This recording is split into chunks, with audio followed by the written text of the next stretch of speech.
Breaking news చూస్తున్నాం. కూకట్పల్లి సహస్ర హత్య case ఒక మిస్టరీగా మారింది. 2 రోజులుగా సహస్ర హత్య మిస్టరీని ఇంకా పోలీసులు తేల్చే పనిలో ఉన్నారు. 2 రోజులు కావస్తోంది. ఈ రోజుకి సహస్ర ఉంటున్నటువంటి బిల్డింగ్ లోని వారే చంపేశారని పోలీసు అనుమానం వ్యక్తం చేస్తున్నారు. హత్య జరిగినటువంటి సమయంలో మరెవరూ ఇంట్లోకి అక్కడికి వెళ్ళలేదని చెప్పి పోలీసులు గుర్తించారు. అయితే ఇప్పటికే 4గురిని విచారించారు పోలీసులు. సహస్ర హత్య పైన తల్లి రేణుక, తండ్రి కృష్ణను కూడా విచారించారు పోలీసులు. వ్యక్తిగత కక్షల నేపథ్యంలో లేదా ఆర్థిక గొడవల నేపథ్యంలోనే ఇదంతా జరిగి ఉంటుందా అనే రకం కూడా పోలీసులు ఆరా తీస్తున్నారు. వేలిముద్రలు, సెల్ ఫోన్ డేటా ఆధారితంగా కూడా దర్యాప్తు చేపడుతున్నారు. సహస్ర ఒంటిపైన 20కి పైగా కత్తిఘాట్లున్నాయి. సో మెడపైన 10 చోట్ల కత్తిఘాట్లు కూడా ఉన్నట్టుగా పోలీసులు గుర్తించారు. ఇంతకీ సహస్రని చంపింది ఎవరు? సహస్రని ఎవరు చంపాల్సి వచ్చింది? సహస్రపై ఎవరు కుట్ర పన్నారు? ఆ 12 ఏళ్ల చిన్నారి పైన ఎవరు ఇంతలా కక్ష పెంచుకున్నారు? 20 కత్తిఘాట్లు ఉన్నాయంటే ఆ చిన్నారిని ఎంత దారుణాతి దారుణంగా, ఎంత పాశవికంగా, ఎంత దుర్మార్గంగా హతమార్చారో మనం అర్థం చేసుకోవాలి. ఇంతకీ ఆ అమ్మాయి ఆ సమయంలో ఎవరు లేనటువంటి సమయం చూసి ఆ అమ్మాయిని ఎవరు టార్గెట్ చేసి ఉంటారు? అసలు ఆ సమయంలో ఆ అమ్మాయి ఒంటరిగా ఉంటుంది అని చెప్పి గమనించింది ఎవరు? సో ఏదేమైనా పలు అనుమానాలు, పలు సందేహాలకే ఇక్కడ కేసు చుట్టూ తిరుగుతున్నాయి. ఇంకా పోలీసులు నిర్ధారించుకోలేకపోతున్నారు. ఒకసారి ఈ ఘటన పైన అటు సహస్ర తల్లిదండ్రులు ఏం మాట్లాడారో చూద్దాం. ఏం జరగలేదు సార్, గొడవలు లేవు, ఎవరితో గొడవలు లేవు. నా చిన్న మనస్పర్ధలు ఉంటాయేమో కానీ అంటే చిన్న మనస్పర్ధ కింద వాళ్ళతో ఉంటుంది.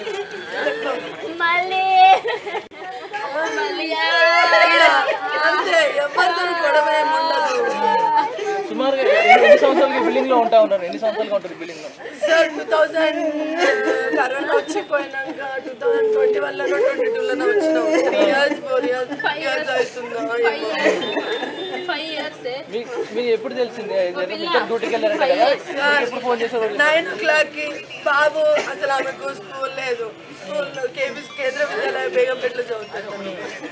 స్కూల్ లేదనేది ఆ అబ్బాయి 2 ఉంటారు, ఒక పాప ఒక బాబు. ఆ అబ్బాయి ఏమో వెళ్ళను అంటే కూడా మొన్నటి వరకు హాలిడేస్ ఇచ్చారు. అక్క వెళ్ళకపోతే ఎప్పుడు వెళ్ళను అంటాడు సార్. ఎప్పుడు వెళ్ళను, అక్క ఉంటే ఆమె 8కి వెళ్ళిపోతుంది తెలుస్తుంది ఆయనకి. తెలిసి నేను అక్క పోలేదు కదా అని ఇంకా డ్రామా షురూ చేస్తాడు. నేను పోనని ఈరోజు కొట్టి నువ్వు పోకపోతే బాగోదని అంటే ఆడి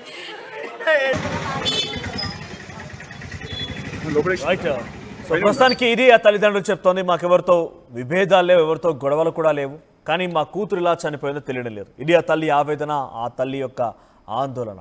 సో మా ప్రతినిధి శిల్ప కూడా సిద్ధంగా ఉన్నారు. శిల్ప, ఏంటి సహస్ర అనేటువంటి ఆ చిన్నారిని ఏంటి ఇంత 2 రోజులు అవుతోంది, తన ఇంట్లోనే ఉంది అంటే ఇంట్లో ఉన్న వారికి కూడా రక్షణ లేదా?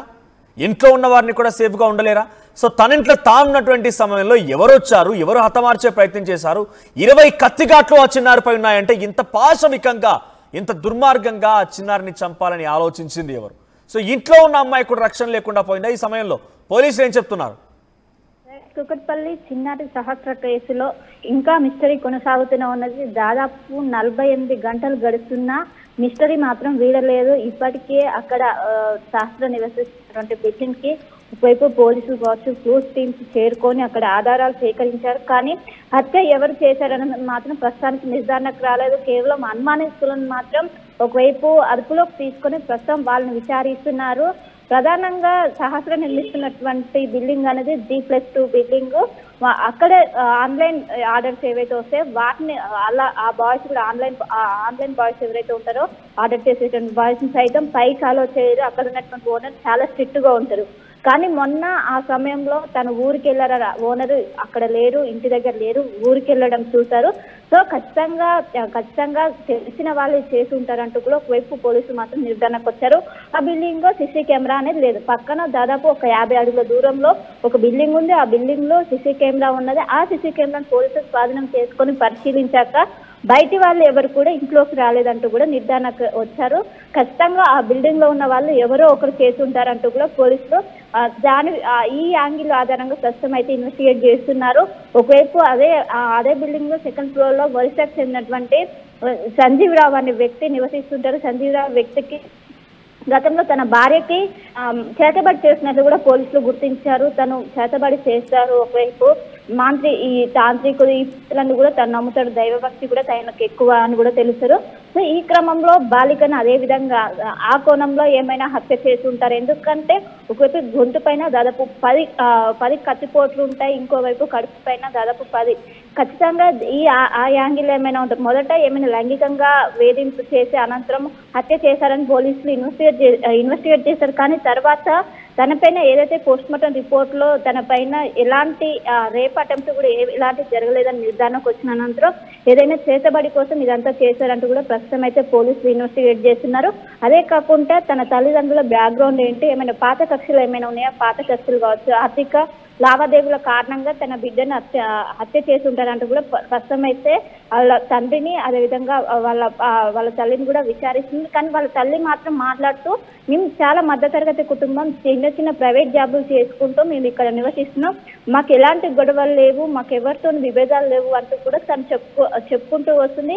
ఇప్పటికే నిన్న వాళ్ళ ఊరికి వెళ్ళారు. సంగారెడ్డిలోని తన సొంత గ్రామానికి వెళ్ళి అక్కడే అంత్యక్రియలు నిర్వహించారు. అక్కడ పోలీసులు వాళ్ళని అదుపులోకి తీసుకొని విచారిస్తున్నారు. ఎందుకంటే వాళ్ళకి సంబంధించి లావాదేవీలు కావచ్చు, గతంలో ఏమైనా గొడవలు అలాంటి ఏమైనా ఊర్లో కావచ్చు, ఏమైనా ఊర్లోకి సంబంధించిన బ్యాక్గ్రౌండ్ కూడా ప్రస్తుతం అయితే పోలీసులు విచారణ చేస్తున్నారు. నిన్న అక్కడ ఏదైతే సహస్రం ఉంటున్నటువంటి బిల్డింగ్ కి ఒకవైపు డీసీపీ బాలనగర్ డీసీపీ అక్కడ చేరుకొని అక్కడ పరిశీలించారు. అనంతరం అక్కడ ఉన్నటువంటి బిల్డింగ్లను మొత్తం కూడా ఒకవైపు సహస్రం ఉండే బిల్డింగ్ కాకుండా పక్కన ఉన్నటువంటి 2-3 బిల్డింగ్ లో ఉన్నటువంటి కుటుంబాల సైతం ప్రస్తుతం విచారణ చేసిన. ఎందుకంటే ఎక్కడ కూడా ఒక క్లూ అనేది లేదు. పక్క ప్లాన్ ప్రకారమే ఇదంతా చేశారంటూ కూడా ఒకవైపు పోలీసులు నిర్ధారణ. ఎందుకంటే ఆ సమయంలో ఒకవైపు ఓనర్ ఇంట్లో లేరు, అదేవిధంగా తల్లి పనికి వెళ్ళింది, తండ్రి కూడా లేకపోవడంతో పక్కా ప్లాన్ ప్రకారం తను ఒకటే ఇంట్లో ఉందని తెలిసే ఎవరు కూడా బయట వాళ్ళని మాత్రం ఆ బిల్డింగ్ లోపలికి అలో లేదు. బయట మనకు బోర్డు కూడా కనిపిస్తుంది, out side sir not allowed అంటూ కూడా. ఖచ్చితంగా ఇంట్లో అక్కడ బిల్డింగ్ లో నివసించే వాళ్ళకి చేసుకుంటారంటూ కూడా అక్కడ నివసిస్తున్నటువంటి అందరినీ కూడా ప్రస్తుతం అయితే పోలీసులు అందరినీ కూడా అదుపులోకి తీసుకొని ప్రస్తుతం అయితే విచారిస్తున్నప్పటికీ ఇంకా ఎవరు చేశారని కూడా ప్రస్తుతం అయితే లేదు. కానీ ఇప్పటికీ అక్కడ ఉన్నటువంటి స్థానికులు పెద్ద ఎత్తున ఆవేదన వ్యక్తం చేసి. సో 2 రోజులుగా శిల్ప ఇప్పుడు పోలీసులు దొరికినటువంటి బిగ్గెస్ట్ క్లూ ఏంటి? సహస్ర తన ఇంట్లో తానుండగానే ఎవరొచ్చారు, ఏంటి, ఎలా జరిగి ఉంటుంది అనే దానిపైన పోలీసులకు బిగ్గెస్ట్ క్లూ ఏంటి? రైట్, పోలీసులు మాత్రం అక్కడ ఏదైతే కొంచెం 50 అడుగుల దూరంలో ఉన్నటువంటి సీసీ కెమెరాలు అనేది అది కీలకంగా మారింది. అదేవిధంగా ఏదైతే తనని చంపినటువంటి రూమ్ లో ఒకవైపు వీళ్ళు ఏవైతే బయోమెట్రిక్ సంబంధించినటువంటి వాటిని కూడా సేకరించుకొని ప్రస్తుతం అయితే ఫోరెన్సిక్ ల్యాబ్ కు పంపారు. దాని ద్వారా ఎవరు నిందితులు అనేది కూడా తెలుసుకునే అవకాశం ఉంది. ఈ 2 ఒకవైపు సీసీ కెమెరా, అదేవిధంగా తన రూమ్ లో ఉన్నటువంటి ఏదైతే థర్డ్ ఫ్లోర్ లో వాళ్ళ ఇంట్లో ఉన్నటువంటి అక్కడ ఉన్నటువంటి రక్తం కావచ్చు, ఇవన్నీ కూడా కొంచెం పెద్ద క్లూలుగా మారాయి. వాటిని ఆధారంగా చేసుకుని పోలీసులు దీన్ని ఇన్వెస్టిగేట్ చేస్తున్నారు. ఇప్పటికే అక్కడికి సంబంధించిన బ్లడ్ శాంపిల్స్ కావచ్చు, వీటిని అన్నింటిని కూడా ఇప్పటికే ఫోరెన్సిక్ ల్యాబ్ కి పంపారు. ఆ రిజల్ట్ వస్తే నిందితులు ఎవరైతే వాళ్ళకి అనుమానం ఉందో వాళ్ళతోనే మ్యాచ్ చేసే అవకాశం ఉంది. వాళ్ళపైన ఏమైనా మ్యాచ్ అవుతే వాళ్ళే ఇప్పుడు నిందితులుగా వచ్చే అవకాశం ఉంది. దీనికి సంబంధించి పోలీసులు చాలా సీరియస్ గా తీసుకున్నారు. ఎందుకు 13 ఏళ్ళ అమ్మాయి కావడంతో చాలా సెన్సిటివ్ ఇష్యూ కావడంతో అక్కడ ఉన్నటువంటి స్థానికులు కూడా పెద్ద ఎత్తున ఆవేదన వ్యక్తం చేయడంతో చాలా సెన్సిటివ్ ఇష్యూ కావడంతో చాలా గోప్యంగా అక్కడ సంబంధించినటువంటి ఇన్వెస్టిగేషన్ ఏదైతే ఉంటుందో చాలా గోప్యంగా ప్రస్తుతం అయితే విచారిస్తున్నారు. ఇప్పటికే క్లూస్ టీమ్స్ అక్కడ ఉన్నటువంటి ఏవైతే ఎవిడెన్స్ ఉంటే వాటి మొత్తం కూడా సేకరించి ప్రస్తుతం అయితే ఫోరెన్సిక్ ల్యాబ్ లో ప్రస్తుతం దానికి సంబంధించినటువంటి మ్యాచింగ్ అయితే చేస్తున్నారు. ఎవరైతే అనుమానితులు దాదాపు 5 నుండి 6 మందిని అనుమానితులుగా వాళ్ళకు ఉన్నది అనుమానం, వాళ్ళకు సంబంధించినటువంటి వాటితోని ఏదైతే డిఎన్ఏతో ప్రస్తుతం అయితే ఫోరెన్సిక్ ల్యాబ్ లో దీనికి సంబంధించినటువంటి ఇన్వెస్టిగేట్ అయితే జరుగుతుంది. అది బయటకు వస్తే ఖచ్చితంగా దీనికి సంబంధించినటువంటి కేసు అనేది పురోగతి సాధించే అవకాశం ఉంది. ఇప్పటికే అక్కడ ఉన్నటువంటి బిల్డింగ్ కావచ్చు వాటినన్నిటిని కూడా ఇప్పటికే డీసీపీ అక్కడ పరిశీలించారు. అక్కడ ఉన్నటువంటి మళ్ళీ ఆ బిల్డింగ్ చుట్టూ కూడా జాయింట్ బిల్డింగ్స్ అని ఉన్నాయి, వేరే బిల్డింగ్స్ నుంచి కూడా వచ్చే అవకాశం ఉండడంతో ఆ విధంగా కూడా పోలీసులు ఎంక్వైరీ చేస్తూ దాని వల్ల పక్కన ఉన్నటువంటి బిల్డింగ్స్ ఏవైతే ఆ బిల్డింగ్ చుట్టూ ఉన్నటువంటి జాయింట్ బిల్డింగ్స్ ఉంటాయో వాళ్ళు కూడా ప్రస్తుతం విచారిస్తున్నారు. సీసీ కెమెరాల మాత్రం ఖచ్చితంగా ఎవరు రాలేదనేది శిల్ప ఇక్కడ తల్లిదండ్రులను విచారిస్తున్న క్రమంలో తల్లిదండ్రులు కూడా ఆర్టీతో మాట్లాడుతూ వాళ్ళు ఏమంటారంటే మాకు ఎవరితో సంబంధాలు లేవు, మనకి ఎవరితో విభేదాలు కూడా లేవు, ఎవరితో గొడవ పడము, అమ్మ ఇక్కడే ఉంటూ ఉండేది, ఇక్కడే చదువుకుంటుండే, చక్కగా ఉండేవాళ్ళం, మాకు ఏ ఇబ్బందులు లేవని చెప్తున్నారు. సో వారు ఎవరిపైన అనుమానం వ్యక్తం చేస్తున్నారా? ఈ రకంగా జరిగి ఉండొచ్చు, సహస్ర పైన ఈ వ్యక్తులు దాడి చేసి ఉండొచ్చు. ఎందుకంటే ఆ చిన్నారిని 20 కత్తిఘాట్లు ఉన్నాయి. సో 20 కత్తిఘాట్ల నేపథ్యంలో ఆ అమ్మాయిని ఎంత పాశవికంగా చంపి అర్థం చేసుకోవచ్చు. సో తల్లిదండ్రుల అనుమానం ఏంటి? ఇందాక మీరు పాయింట్ రేస్ చేస్తూ వారు ఉండేటువంటి ఆ నివాసంలోని ఇంకో వ్యక్తి ఉన్నారు, శుద్ధ పూజలు కూడా చేస్తారని రకంగా చెప్తున్నారు. కాబట్టి ఆ అమ్మాయి ఒంటిపోయినటువంటి 20 కత్తిఘాట్లు కొంత సిమిలారిటీ ఏమైనా కనబడుతోందా? ఏమైనా లింక్ చేయొచ్చు అంటారా ఈ పోలీసులు? రైట్, ఖచ్చితంగా సంజీవరావునే ప్రస్తుతం కీలకంగా మారారు. ఎందుకంటే గతంలో తన భార్యకు సైతం ఒకవైపు పూజలు చేయించినట్టు పోలీసులు గుర్తించారు. తాంత్రికుల సహాయంతో అక్కడ నుండి వచ్చినట్లు కూడా తెలుసు. దీంతో ఒకవైపు సంజీవరావును అదేవిధంగా భార్యను కూడా అదుపులోకి తీసుకొని ఎందుకు గతంలో పూజలు ఎందుకు చేయాల్సి వచ్చింది, ఆయనకు దైవభక్తి కూడా ఎక్కువ కావడంతో సహస్ర సంబంధించినటువంటి మీకు సహస్ర తెలిసే ఈ విధంగా వాళ్ళిద్దరిని కూడా ప్రశ్నిస్తున్నట్లు కూడా తెలిసింది. కానీ తల్లిదండ్రులు మాత్రం ఎలాంటి ఆర్థికకు సంబంధించినటువంటి విషయాలు మాత్రం ఇక్కడ లేవు. పాత గతంలో మేము ఉన్నటువంటి విలేజ్ లో కావచ్చు, ఇక్కడికి హైదరాబాద్కి వచ్చి దాదాపు కుకట్పల్లికి వచ్చి 2 సంవత్సరాలు వచ్చింది. 2 సంవత్సరాల నుంచి మాకు ఎవరితో విభేదాలు లేవు, మా పని ఏదో మేము చూసుకొని మేము పెంట్ హౌస్ లోనే నివసిస్తాం, కింద ఉన్నటువంటి ఎవరితో కూడా మేము మాట్లాడము, మాకు ఎవరితో కూడా సంబంధం లేదు. ఖచ్చితంగా ఎవరో కావాలనే టార్గెట్ చేశారంటూ కూడా వాళ్ళ తల్లి అయితే ఆవేదన వ్యక్తం చేస్తున్నారు. కానీ పోలీసులు మాత్రం ఏదైనా ఈ యాంగిల్ ఉందో తాంత్రిక పూజలకు సంబంధించి, ఏమైనా క్షుద్ర పూజలకు సంబంధించి ఈ యాంగిల్ ఉన్నట్లు కూడా, ఎందుకంటే ఇప్పటికే ఒకవైపు సంజీవరావు గతంలో దీనికి సంబంధించి అనేక సార్లు కూడా పూజలు చేసినట్టు కూడా గుర్తించారు. తను ఉంటున్నటువంటి ఏదైతే రూమ్ ఉంటుందో అది కూడా చెక్ చేశారు. అక్కడ ఉన్నటువంటి ఏదైతే దేవుడి రూమ్ ఉంటుందో అక్కడ కూడా పోలీసులు వెళ్ళి చెక్ చేశారు. సో దీని ప్రకారం పోలీసులు అయితే ఇన్వెస్టిగేట్ చేస్తున్నారు. ప్రస్తుతం సంజీవరావు మాత్రం సంజీవరావుతో పాటు వాళ్ళ భార్య కూడా ప్రస్తుతం పోలీసుల అదుపులోనే ఉన్నారు. వాళ్ళు మాత్రం అనుమానితులుగా చేర్చి అసలు మీరు ఎప్పటి నుండి ఉంటున్నారు, గతంలో మీ భార్యకు పూజలు చేయించడానికి గల కారణాలు ఏంటంటూ కూడా ప్రస్తుతం అయితే పోలీసులు విచారణ చేస్తున్నారు. ఒకవైపు మొదట సంజీవరావు పైన ఏమైనా క్లూ దొరికాయా? ఆయన ఇంట్లో ఎటువంటి కత్తులు లాంటివి కానివ్వండి, లేకపోతే ఇంకేదైనా క్లూ దొరికిందా? రైట్, ఖచ్చితంగా పోలీసులు అయితే అక్కడ ఉన్నటువంటి ఆయన దగ్గర ఉన్నటువంటి అన్నిటిని కూడా స్వాధీనం చేసుకున్నారు. ఇంట్లో ఉన్నటువంటి ప్రధానంగా దేవుడి రూమ్ లో ఉన్నటువంటి వాటిని అన్నింటిని కూడా స్వాధీనం చేసుకుని ఏమైనా చేతబడికి సంబంధించినటువంటి ఆనవాళ్ళు ఏమైనా ఉన్నాయా అని కూడా ప్రస్తుతం చెక్ చేసి వాటికి సంబంధించినటువంటి ఎవిడెన్స్ సైతం పోలీసులు స్వాధీనం చేసుకున్నట్లు కూడా తెలిసింది. వాటి ఆధారంగా చెక్ చేసినట్టు కూడా తెలిసింది. ఎందుకంటే ఒకవేళ పాత కక్షల కారణంగా సహస్రం చంపాలనుకున్నాం, చంపుతారు, కానీ గొంతు పైన 10 అదేవిధంగా కడుపు పైన ఈ విధంగా ఎందుకు అంత క్రూరంగా ఎందుకు పొడిచాల్సి వస్తుందని కూడా పోలీసులు ఈ విధంగా ఆలోచిస్తుంటే ఖచ్చితంగా తన పైన ఎక్కువగా అనుమానం అయితే వ్యక్తం చేస్తుంది. ప్రస్తుతం సంజీవరావుని అదేవిధంగా భార్యను అదుపులోకి తీసుకొని మీకు సహస్ర తెలుసా, ఎందుకు సహస్రతో మాట్లాడేవారని ఈ విధంగా ప్రస్తుతం అయితే పోలీసులు ఇన్వెస్టిగేట్ చేస్తున్నారు. సంజీవరావుతో పాటు మరి కొంతమంది దాదాపు 3 నుండి 4 మంది అదుపులోకి తీసుకున్నారు. వారినందరిని కూడా అనుమానితులుగా చేర్చారు. వారినందరిని కూడా ప్రస్తుతం విచారిస్తున్నారు. కానీ ఎక్కువ శాతం కూడా అందరూ కూడా అక్కడ చుట్టుపక్కల ఉన్నటువంటి స్థానికులు మాత్రం సంజీవరావు గురించే ఎక్కువ మంది కూడా చెప్తున్నారు. రైట్, సో ఇప్పటికే అటు పేరెంట్స్ కూడా విచారించారు.